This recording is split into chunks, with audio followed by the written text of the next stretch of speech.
Hi everyone. So this is a quick video talking about the concept of quantizing. So what is quantizing? Quantizing is in MIDI sequencing when we're trying to correct some type of rhythmic error or inaccuracy. So in other words, if you played something in that was slightly ahead of the beat, slightly behind the beat, you can quantize anything rhythmically in order to make it align correctly to the perfect timing. And we talk about a lot of aligning to the grid. And what we mean is that in a DAW, you'll have a beats and bars, but you'll also have them divided into smaller grid points. I have in Logic a quick little project that I recorded. Sounds like this.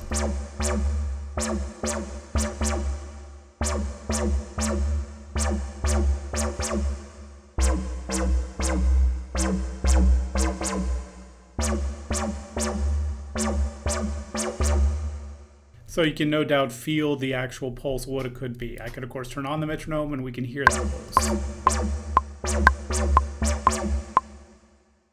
So down below, if I have a MIDI region I've recorded, if I double click on it, I'll go into the editor screen, and the default editing screen for MIDI is the piano roll editor, as we can see down at the bottom of the screen. This, of course, shows me the notes that I played in. It's showing me several things: where they were placed in time against the click track, how long the note was held. It also tells me some things like how hard I hit the note, or in other words, velocity.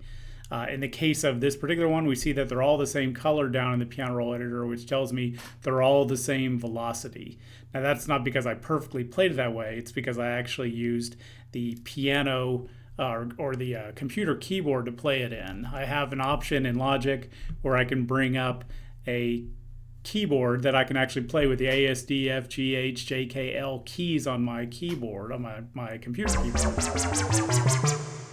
So if I don't have a MIDI keyboard available, I can still kind of play it, because I can even play chords and things, which I can't do if I'm just kind of clicking in manually within that.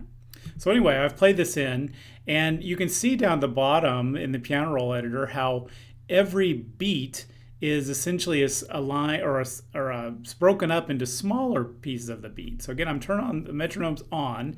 If we look down below, you'll notice that these slightly lighter, it's kind of hard to see, but these slightly lighter vertical lines are corresponding to beats.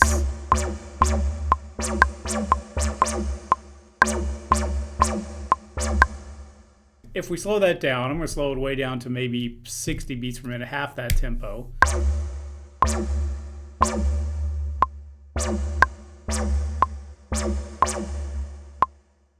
You can hear how everything's kind of falling on beats or in between beats. I can even go further and make it so that I can actually hear the in between beats. So, whoops, I didn't mean to hit that.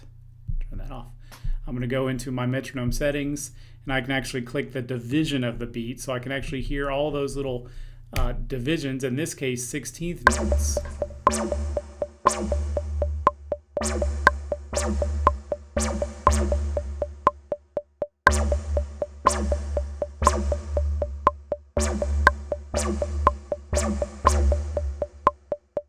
So you're hearing the division, that little bup, bup, bup, bup, and it's basically doing it along every line. And that's dividing the beat into four separate components, or four separate columns. So in other words, we had quarter notes. If that's our beat, then we divide that in half, we get eighth notes, and then we divide it into again into fourths of a beat, we have 16th notes. So each column represents the 16th note.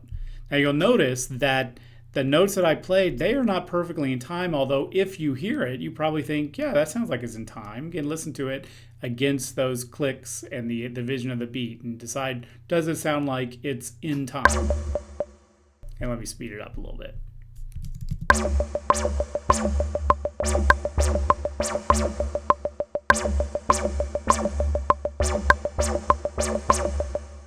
So it probably sounds pretty good, and in fact I played it in, it's like, yeah, it was pretty close. It wasn't perfect, And maybe I can hear that it wasn't perfect, or I can look down at the grid. So I can see that certain notes, like I can see this one was not quite on the line. It was just to the right of it. In other words, it was just the slightest bit late.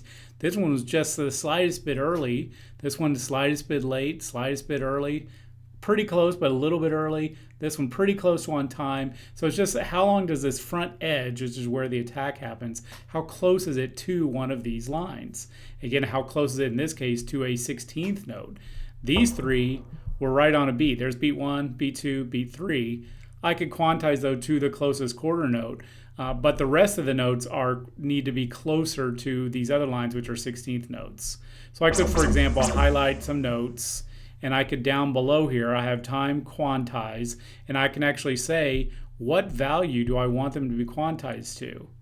So that's why we had to learn the fractions of, a whole note is 1 over 1, a half note's 1 over 2, quarter note's 1 over 4, and of course the 16th note, which is default because that's a fairly typical one that you might do, that's selected what I could do. So notice that when I hit the Q button here, which is for quantize, you'll see all of these are going to move. They're going to go to the left or right based on whether they were too early or too late. So they just kind of shifted a little bit. Right, now I could highlight all of these, but this is a pretty long region that I did. So I could highlight them all. I'm going to undo that, by the way. I could highlight them all and do the same thing down here. But you can also quantize from the top section, the arrange area, because I might say I want this entire region that I've selected, I want that whole thing to be quantized. So I can then, if I have that selected and if I can see my inspector, like the little I button, if I have that open, the top one says region. And it's whatever region that I've selected. Nothing's selected right now, so it says MIDI defaults, but I can click on it. Now it says, oh yeah, brassy octave bass, brassy octave bass. That's the region I'm selected. And I can go in here and say, I want to quantize that to a specific value for the entire region. So I can choose 16th notes, and now the whole thing has shifted. I didn't see anything up here because it's too small to see, but down below, if I had this up, well, now I can look at it and see that, oh yeah, they're all perfectly in time.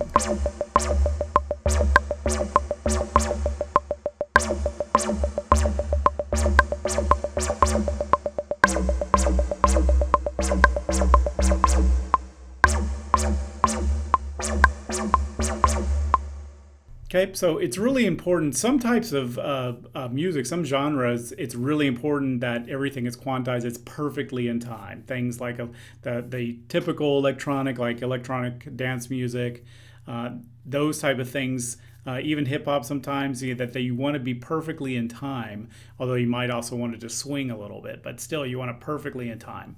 Other genres, whether that's rock and roll or country or jazz, something like that, the perfect timing is not really desirable because it sounds too perfect. You actually want it to sound a little bit human. And there is a way that if I had this all quantized perfectly, I can actually go in, there's some functions that I can actually go in and say, quantize it or humanize it to some level to where I'm making it less perfect. So I could potentially do that too. It's really important to quantize things, especially say if you're using loops that are going to be perfectly in time. So if you played against them and it was some notes were noticeably early or late, you'd probably want to quantize to correct that. Okay, so there's that.